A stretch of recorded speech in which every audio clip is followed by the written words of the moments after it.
Bang, kalau puasa keluar air mata, itu batal nggak? Keluar air mata itu sesuatu yang manusiawi. Urat mata itu terdiri dari dua urat, yaitu urat hati atau perasaan, dan yang kedua, urat otak atau pikiran.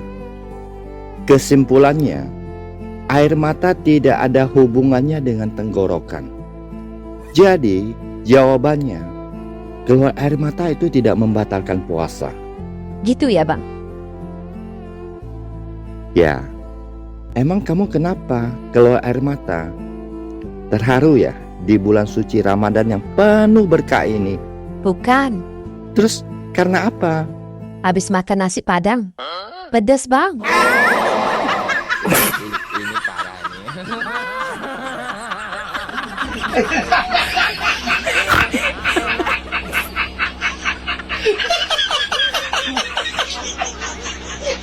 Ini parah nih.